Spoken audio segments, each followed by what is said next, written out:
Mövzumuz mübarək Ramazan ayı ilə bağlı ən mühüm, əhəmiyyətli sualları cavablandırmaq olacaq. Ramazan ayı nə ay hesab olunur? Bu ayın fəziləti nə qədərdir? Ümumiyyətlə, bu ayın adı nə üçün Ramazandır? Bu ayda nə etmək olar, nə etmək olmaz? Ramazan ayında oruç tutsam nə qazanıram? Oruç tutmasam nəyi itirirəm? Bütün bu sualların cavabını inşallah eşidəcəksiniz. Dinimizdə ibadətlər var. Namaz, həc, xums, zəkat, cihad, o cümlədən o ibadətlərdən biri oruc hesab olunur. Sadəcə Ramazan ayında oruç tutmaq vacib hesab olunur, ildə bir ay. Amma digər günlərdə də oruç tutmaq bizə tövsiyə olunmuşdur. Oruc özü bir ibadətdir. Allaha yaxınlaşmaqdan ötürü, kamilləşməkdən ötürü, ruhu, mənəviyyatı, nəfsi paklaşdırmaqdan ötürü olan ibadətlərdən biri də ac qalıb oruç tutmaqdır, Allaha xatir. Elə buna görə də bizim dinimizdə bəzən savabları təyin edəndə kimə nə savab verərlər, oruclu misal vururlar. Deyirlər, hər kəs filan savabı edərsə, filan yaxşı iş görərsə, filan işi görərsə, ona 60 il, 70 il oruc tutmağın savabı verirlər. Bu qədər oruc mühümdür. Və unutmayaq, oruc o qədər əhəmiyyətlidir ki, Qur'an-ı Kərimdə Allah Taala onunla bağlı ayə göndərib, deyəcəyim inşallah, və o cümlədən də qiyamətdə də, axirətdə də behiştin qapıları var. Quran-ı Kərimdə ayələrdə Allah Taala işarə edib, behiştin qapıları var. Adları isə hədislərdə gəlmişdir. O qapılardan biri də Rəyyan qapısıdır. Rəyyan qapısı oruç tutanlara məxsusdur. Hər kəs oruç tutarsa, oruc ibadətində Allaha yaxınlaşarsa, qiyamət günü oruç tutanlar o qapıdan behiştə daxil olar. Bu özü bir fəzilətdir. Bu özü bir üstünlüyüdür. Allah tərəfindən o dəyərdir ki, verib bəndələrinə oruç tutanları xüsusi qapıdan behiştə daxil edir. Necə ki, bəzi mədlislərə insanları xüsusi qapıdan salırlar. Niyə? Dəyər və hörmətinə görə, xüsusi qonaq olduğuna görə. İl boyu oruç tutmaq olar. Ramazan ayında oruç tutmaq Allah tərəfindən bizə vacib olunmuşdur. Amma digər günlərdə bəzən bu oruc savab olur. Məsələn, Peyğəmbərimizin Məbəs bayramında, Peyğəmbərlik verilən bayramında, Allahın salamı olsun ona və əhl-i beytinə, Qədr-xum bayramında və digər günlərdə ayda 3 dəfə, yəni 3 gün, hər aydan 3 gün oruç tutmaq müstəhəb hesab olunur. Bəzi günlər isə ildə məkruhdur, bəyənilmir. Məsələn, Aşura günü oruç tutmaq bəyənilmir. Bəzi günlərdə haramdır. Məsələn, Fitr bayramında və Qurban bayramında bu 2 gündə oruç tutmaq qadağandır, haramdır. Amma Ramazan ayında isə oruç tutmaq vacibdir. Ramazan ayının adı Ramazandır. Və Qur'an-ı Kərimdə Allah Taala buyurub 12 ay var. Amma bu 12 ayın heç birinin adını çəkməmişdir. Yeganə Allah Taala Qur'an-ı Kərimdə bir ayın adını çəkib, deyib 12 ay var. Amma yeganə adın Qur'an-ı Kərimdə qeyd etdiyi ay Ramazan ayıdır. Ramazan kəlməsidir. Mənası nədir? Ramazan sözünün mənası yandırmaq, hərarət, istilik, çör-çöpə döndərmək mənasındadır. Və əziz Peyğəmbərimiz, Allahın salamı olsun ona və əhl-i beytinə, Ramazan kəlməsi haqqında belə buyurub. İnnəmə summiyə Ramazan li'ənəhu yurmilul dunubə. Ramazan, ona görə Ramazan ayı, bu ay adlanmışdır ki, bu ada. Çünki o günahları neyir? Yandırır, aradan aparır. Odur necə? Odunu aradan aparır, çör-çöpü külə döndərir, aradan gedir. Bu ayda günahlar belə aradan gedir. Deməli, Ramazan ayının əhəmiyyəti günahlarımızı yuyub, aradan aparmaq, yandırmaq və yox etməkdir. Qur'an-ı Kərimdə bu ay ilə bağlı hansı ayə var? Qur'an-ı Kərimdə Allah Taala Bəqərə surəsinin 183, 184 və 185-ci ayələrində oruc haqqında danışıb. Ramazan ayının adını doğruda ayələrdə qeyd edib. Və hətta möminləri bu ayda oruç tutmağa çağırıb.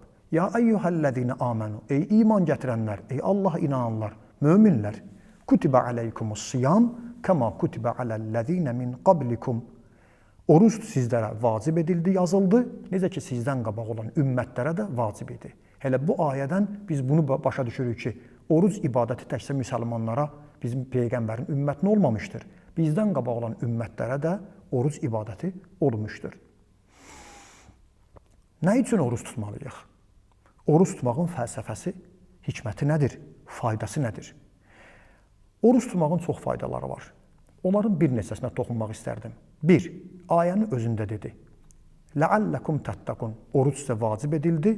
Sizdən qabaqki ümmətlərə vacib edildiyi kimi. Nə üçün? Bəlkə təqvalı olasınız. İnsan oruç tutanda hətta halallardan belə çəkinir. Yemək, içmək özünündür. Evində zəhmət çəkib, qazanıb, qoyub. Onu da yemir. Və digər halal ləzzətlər şəhvətdən və başqalarından çəkinir. Və insan bunun sayəsində günahdan çəkinməyi məşq edir. Günahdan çəkinmək bir ay ərzində halallara yox deyə bilirsə, onda haramlara yox demək bacarığı yaranır. Günahdan çəkinmək Ramazan ayının bir faydalarındandır. Oruç tutmağın ikinci fəlsəfəsi insanın öz nəfsinə qalib gəlib iradəsini gücləndirməsidir. Oruç tutan insan hər gün ehtiyacı olan və çox insanların da nəfsinin qarşısını ala bilmədiyi yemək, içməkdən və digər ləzzətlərdən çəkinir və eyni halda ki, günahdan uzaq olur, həm də iradəsi güclənir. Bizim çox vaxt günah etməyimizin, hətta başqalarının haqqına girməyimizin səbəbi iradəsizlikdir. İradənin möhkəm olması insanı günahdan çəkinməyə, gündəlik həyatında müvəffəq olmağa səbəb olur. 3. Orucun faydası kasıblarla həmdərd olmağıdır. Bizim dinimizdə Əhl-i Beyt imamlarımız, Allahın salamı olsun, onlar tərəfindən bizə çatan hədislərə əsasən Allah Taala'nın oruc tutmağı vacib etməyinin bir səbəbi də toxların, acların dərdini, varlıların, kasıbların dərdini başa düşməsi və hiss etməsidir. Acı qalanda acların nə çəkdiyini başa düşür. 4. Sağlamlıq. O cümlədən də sağlamlıq orucun faydalarındandır. Bu barədə hətta qeyri-müsəlman, namaz qılmayan, müsəlman olmayan araşdırmacılar, alimlər, həkimlər, doktorlar oruc tutmağın faydalarından danışıblar. Hətta bu barədə çoxlu kitablar belə yazılmışdır. Əlbəttə, bunu qeyd etmək özümüzə borc bilirik ki, oruç tutanda niyyətimiz Allaha xatir olmalıdır. Allaha xatir oruç tutmaq lazımdır. Diyeta üçün, arıqlamaq üçün, pəhriz üçün, həkim mənə deyib, bunlar yaxşıdır, elə, amma Allaha xatir olmalıdır.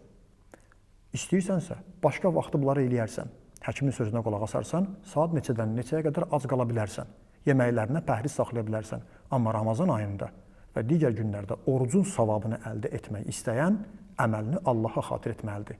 Daha başqa bir şey ora dəxalət etdirməməlidir.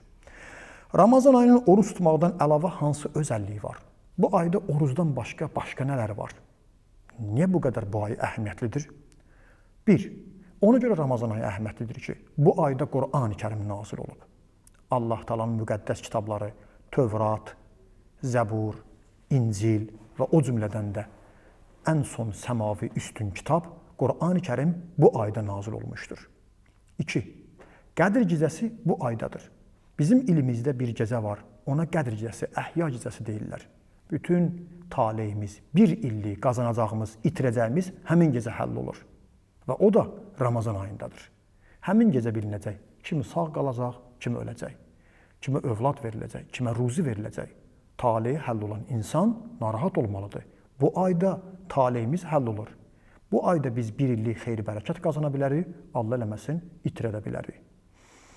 O cümlədən də bu ayın əhəmiyyəti ondan ibarətdir ki, birinci imamımız, Peyğəmbərin haqq canişini, Əmir əl-Müminin Həzrəti Əleyhisselam bu ayda məsciddə namaz vaxtında zərbətlənib və şəhadət şərbətini içmişdir.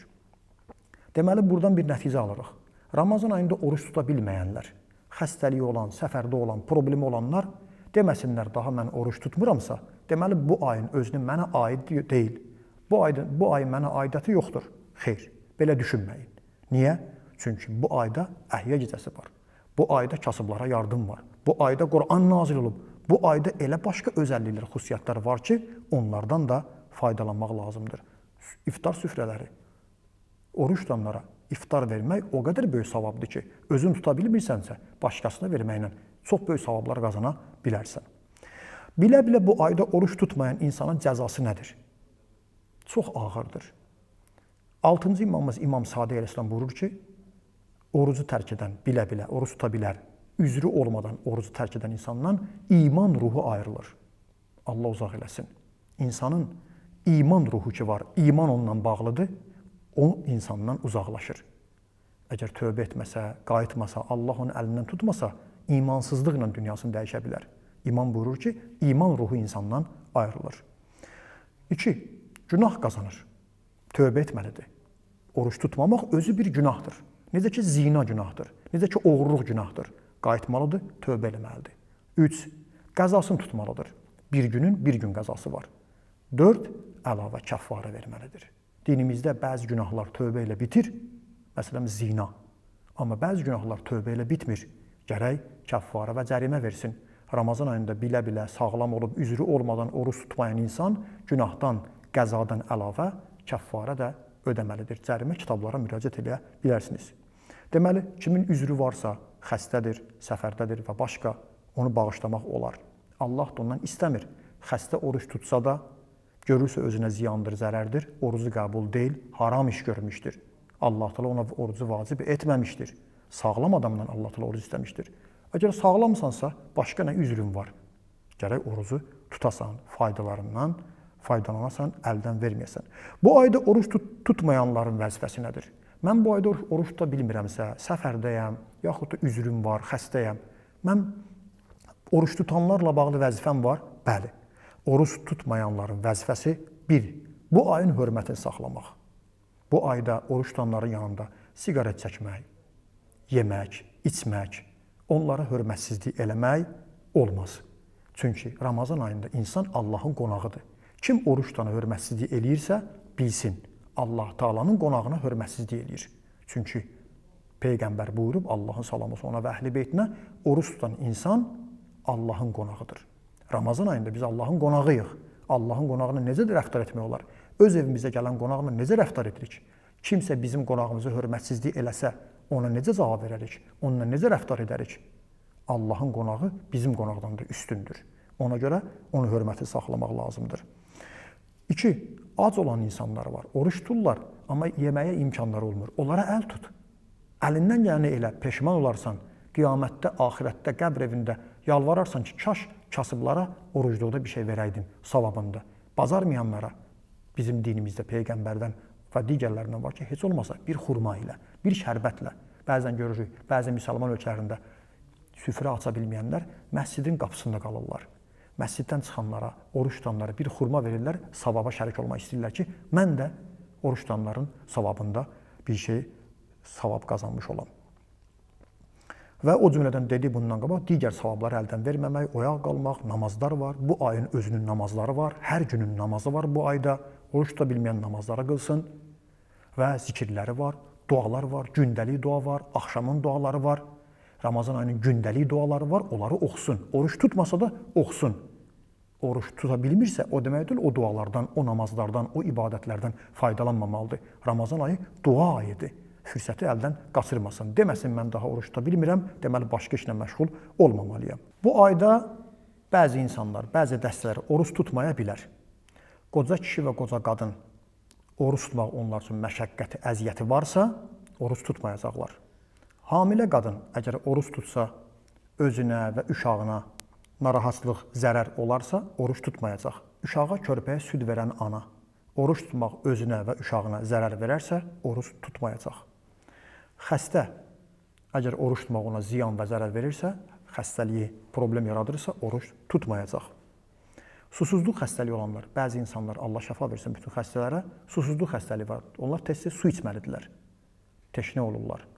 Onlar oruç tutmayacaq. Yetkinlik yaşına çatmayanlar. Qadın və kişilərdə fərqlidir. Hələ yetkinlik yaşına çatmayanlar oruç tutmayacaqlar. Üzr istəyirəm. Aylıq qadınlarla bağlı məsələlər ki var. Həmin proses baş verərsə, qadınlar oruç tutmayacaqlar. O cümlədən də səfərdə olanlar oruç tutmayacaqlar. Oruç tutduqda hansı əməllərdən çəkinmək lazımdır? Oruç tutan insan aşağıdakı əməllərdən çəkinməlidir. Yemək və içmək. Yaxınlıq, cinsi əlaqə. İstimna, masturbasiya. Allaha, Peyğəmbərə və onun haqq canişinlərin adından yalan danışmaq. Qalın tozu, yaxud da tüstünü boğaza çatdırmaq. Başı bütöv. Bir anda ancaq baş nahiyəsini suyun altına salmaq. Çinmək yox, diqqətli olun. Başı suyun altına salmaq. Hovuz, vanna belə yerlərdə birbaşa bir anda bütün başı suyun altına salmaq. Səhərə qədər cənabətli halda qalmaq orucu batil elədir. O cümlədən də qadınlarla bağlı məsələlər heyz və nifas halında sübh azanına qədər qalmaq orucu batil edər və rəvan bir şeylə, yəni yumuşaq bir şeylə, sulu halda olan bir şeylə imalə etmək, o cümlədən də sonuncu qusmaq. Bunlar orucu batil edər. Ramazan ayında Allahın qonağı olmağın mənası nədir? Ramazan ayında Allah Taala'nın qonağı olmağı Peyğəmbərin kəlamına əsasəndir. Ümumiyyətlə bizim dinimizdə insan bu dünyada 2 dəfə Allahın qonağı olur. Biri həcdə Allahın evini ziyarət edəndə Allahın qonağıdır. Hacı Allahın qonağıdır. Onun hörmətini saxlamaq lazımdır. 2, mübarək Ramazan ayında oruç tutan Allah Taala'nın qonağıdır. Yəni maddiyyatdan söhbət getmir. Bu qonaqlıqda mənəviyyat var. Rəhmət, məğfirət, bərəkət, bağışlanmaq və o cümlədən də bu ayda olan fürsətlər başqa bir ayda yoxdur. Allah Taala bu ayda insanlara verdiyi xeyri, bərəkəti başqa aylarda vermir. Behiştin qapıları açıq, dualar tez qəbul olur. Bir Quran ayəsini oxumaq, bir Quranı xətm eləməyə, qurtarmağa bərabərdir. Oruç tutan insanın yatmağı ibadət, nəfəs almağı təsbihdir. Bütün bu yeməklər, mənəvi qidalar ancaq Ramazan ayındadır. Və alimlər buyurur ki, bu ayda olan xüsusi özəlliklər başqa ayda verilmir. Ona görə də insan bu ayda Allahın qonağı hesab olunur. Hər halda bu ayda insan bir ömür dünya və axirətini sığortalaya bilər. Əgər dünyasını dəyişsə, günahları bağışlanar, behişt əhlindən olar. Bircə bu ayda bazarsa əgər. Şeytanın bu ayda zəncirlənməsinin nə mənası var? Əgər şeytan bu ayda zəncirlənibsə, bəs nə üçün bəziləri yenə günah eləyir? Yaxşı sualdır. Bəli, Peyğəmbər buyurub Allahın salamı olsun ona və əhl-i beytinə, bu ayda şeytanlar zəncirlənir.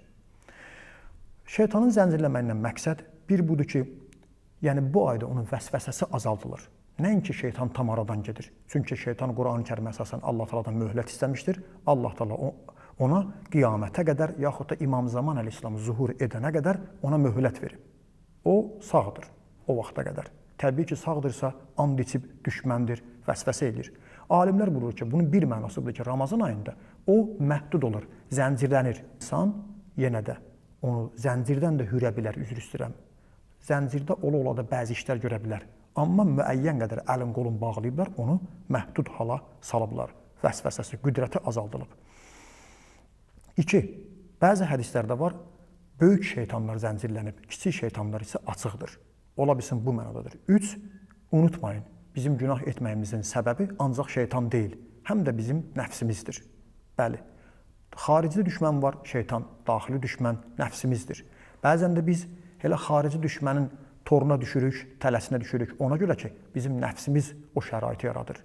İnsanın nəfsi, şəhvəti, qəzəbi istəməsə, o heç vaxt şeytanın toruna düşə bilməz. Ona görə də bəzən də bizim günahlarımızın səbəbi öz nəfsani istəklərimizdir.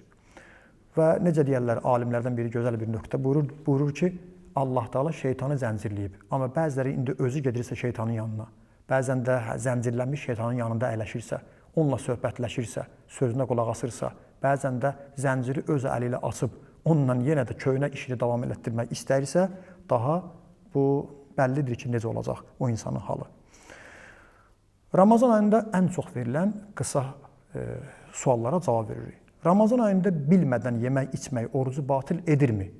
Xeyr, Ramazan ayında bilmədən biri durdu, yadında olmadı, bir yeməyi ağzına atdı, ya bir şey içdi, orucu batil deyil. Əlbəttə, yadına düşən kimi ağzında olan tikə olsa belə onu çıxartmalıdır. Ramazan ayında ağzı su ilə yaxalamaq olarmı? Bəli, Ramazan ayında ağzı su ilə yaxalamaq olar. Bu şərtlə ki, çalışın, boğazınızdan aşağı getməsin, suyu udmayasınız. Ramazan ayında dişləri yumaq olarmı?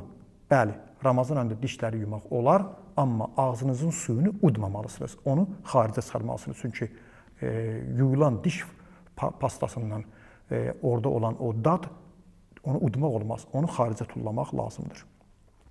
Ramazan ayında yeməyi dadmaq olarmı?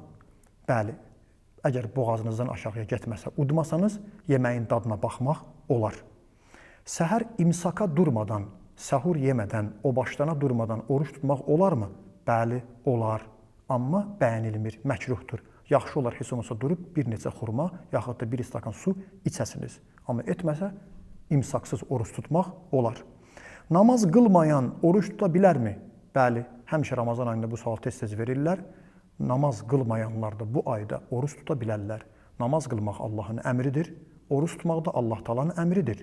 İndi bir nəfər Allah Taala'nın bir əmrinə qulaq asıb, digər əmrini yerinə yetirmirsə, o demək deyil, biz deyənmərik, sən heç bir şey eləmə.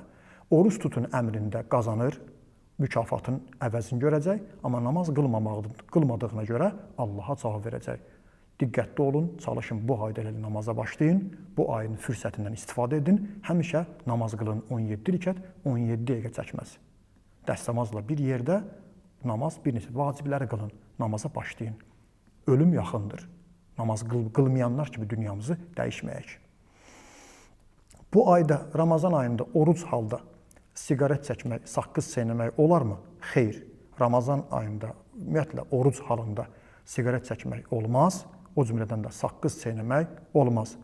Ramazan ayında cinsi əlaqə olarmı? Xeyr. Ramazan ayında oruc halda cinsi əlaqə, yaxınlıq olmaz. Amma iftardan sonra, hələ Ramazan ayı ola da, iftardan sonra səhər imsaka qədər kim istəsə bu işi görə bilər. Amma imsaka qədər quslun verməlidir. Da üzr istəyirəm, sübh namazına qədər quslun verib qurtarmalıdır. Səfərə çıxan nə etsin ki, orucunu da tuta bilsin? Səfərə çıxanların ən sadə yolu budur ki, günortadan sonra səfərə çıxsınlar, həmin gün orucunu tuta bilərlər. Harada axşam namazı olsa, iftarını aça bilərlər. Yaxud da səhər cağı çıxanda yolda olduğu müddətdə bir şey yeməsinlər, günorta namazından qabaq qayıtsınlar, tez şəhərə daxil olub oruc niyyəti etsinlər. İftarı nə ilə açaq? Nə ilə istəyirsiniz, aça bilərsiniz. Amma yaxşı olar xurma, qaynar su, ilıq su və şirin, halva, bal və başqa şeylərdən istifadə edəsiniz. İftar vaxtı hansı duanı oxuyaq? İftar vaxtı elə Azərbaycanca öz dilinizdə hansı duanı istəsəniz oxuya bilərsiniz. Oruç tutan insanın bir neçə duası qəbul olunan vaxtı var. Biri də iftar vaxtıdır. Hələ oruc açmamış, iftar etməmiş əlini qaldır, Allaha dua elə. Fürsətdir, duanın qəbul olunan vaxtıdır. Amma yaxşı olar Qədr surəsi oxunsun. O cümlədən də digər dualar ki var, ən qısası Allahümmə ləkə sumtu və alə rizqikə əftartu və ələykə təvəkkəltu. Allahım, sənə xatir oruç tutdum, sənin verdiyin ruzi ilə iftar edirəm, işlərimdə sənə təvəkkül edirəm.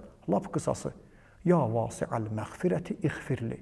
Ey böyük bağışlamağın sahibi olan Allah, mənim günahlarımı əfv elə. Bir aylıq oruc niyyəti edə bilərikmi? Bəli, istəsəniz hər gün niyyət edə bilərsiniz, istəsəniz Ramazan ayı daxil oldu, bir aylıq oruc olacağınızı niyyət edin. Birinci namaz qılaq yoxsa iftar edək? İxtiyar sahibsiniz. Hansını istəsəniz edə bilərsiniz. Amma əgər sizin birinci namaz qılmağınız halsız, mənəviyyatsız, hüzur qəlb olmadan namaz qılacaqsınızsa, fikriniz yeməkdə qalacaqsa, belə deyək, yaxud da sizi gözləyən varsa, qonaqlar varsa, yaxşı olar birinci iftarınızı açasınız, sonra namaz qılarsınız. Yox, sizi gözləyən yoxdur, qonaq yoxdur, sizin intizarınızı çəkən yoxdursa və o cümlədən də aclıqdan halınız yaxşıdır, acı halda da namazdan ləzzət ala bilərsinizsə, mənəvi hüzur tapa bilərsinizsə, yaxşı olar birinci namaz qılasınız, sonra iftarınızı açasınız. Ramazan ayında diş çıxartmaq olarmı? Yaxşı olar ki, etməyəsiniz, yaxud da iftardan sonra bu işi görəsiniz. Amma əgər qan boğazınıza getməsə, həkimlərin istifadə etdiyi aparatlardan vurulan sular, yaxud da ki, o mayələr boğazınızdan aşağı getməsə, edə bilərsiniz. Ramazan ayında ağız suyunu udmaq olarmı? Bəli, ağız suyunu Ramazan ayında udmaq olar. Bəlğəmi necə udmaq olarmı? Ramazan ayında oruc halda bəlğəmi isə udmaq olmaz, əgər ağız boşluğuna düşübsə. Bəlğəm əgər ağız boşluğunda düşməyibsə, onun udmağının eybi yoxdur. Udqunur və o geriyə qayıdır. Amma əgər ağız boşluğuna düşübsə, mütləq onu ağzınızdan çıxarmalısınız. Ramazan ayında iynə vurmaq olarmı? Əgər iynə ağrı kəsici, müalicə edici iynə olarsa, vurmaq olar. Yox, əgər vitamin yaxud da bədəni gücləndirən iynələrdən olsa, vurmaq olmaz. Əlbəttə, Ayətullah Seyyid Əli Xameneyin nəzərinə əsasən. Amma Seyyid Əli, Ayətullah Seyyid Əli Sistani ağanın nəzərinə əsasən isə vurmaq olar. İstər vitamin gücləndirici olsun, istərsə də ağrı kəsici olsun. Ramazan ayında ətir vurmaq olarmı? Ramazan ayında ətir vurmaq olar, hətta müstəhəbdir. Oruç tutan yaxşı iyi versin, namaz qılanda da o ətirdən istifadə etsin. Sadəcə canlı, təbii gülü iynəmək, təbii bir şey iynəmək məkruhdur, bəyənilmir. Etsə də orucu batil deyil. Ramazan ayında oruc halda naməhrəmə baxmaq olarmı? Naməhrəmə baxmaq günahdır. Naməhrəm kişinin naməhrəm qadına baxması, naməhrəm qadınla naməhrəm kişiyə baxması dinimizdə qadağandır, haramdır. İstər Ramazan ayı olsun, istər Ramazan ayı olmasın. İndi Ramazan ayının bir əhəmiyyəti budur ki, insan ən üstün oruc olan göz, qulaq, dil, əl, ayaq, bütün bədən üzvlərinə oruc olsun. Birdən biri Ramazan ayında oruc halda naməhrəmə baxsa, orucu batil deyil, amma orucunun fəziləti düşür. Daha o gözlə oruç tutanlardan hesab olunmur. Əsl Ramazan ayının fəziləti onda olur ki, insan gözlə, qulaqla, digər bədən üzvlərlə günahlardan çəkinsin. Ramazan ayında Quran oxumaq, Azərbaycanca öz dilimizdə oxumağımız yaxşıdır, yoxsa ərəbcə oxumağımız? Çünki bəzən soruşurlar ki, Azərbaycanca oxuyanda başa düşürük, ərəbcə başa düşmədiyimizə görə elə Azərbaycanca oxumağa kifayətlənə bilərikmi? Alimlər buyururlar, Quranın tərcüməsini oxumaq və onun üzərində təfəkkür etmək, düşünmək yaxşıdır, məqsədə uyğundur. Elə Quran düşünmək üçün nazil olub. Amma Quranın ərəbcə mətninin də oxunuşunun xüsusi bir savabı və təsiri vardır. Bəli, Quran Allahın kəlamıdır, ərəbcə nazil olub. Quran həmin ayələrdir ki, mələklər o ayələri gətiriblər, Peyğəmbər Allahın salamı ona və əhl-i beytinə mübarək dilindən o ayələri oxuyub, başa düşməsəniz də yalnız tərcüməsini oxumaqla kifayətlənməyin. Bu ərəbcənin özünün xüsusi bir təsiri var. Təcrübədən də keçmişdir. Ona görə çalışın, ərəbcədə oxuyun, mənasına da diqqət edin ki, çox yaxşı olar.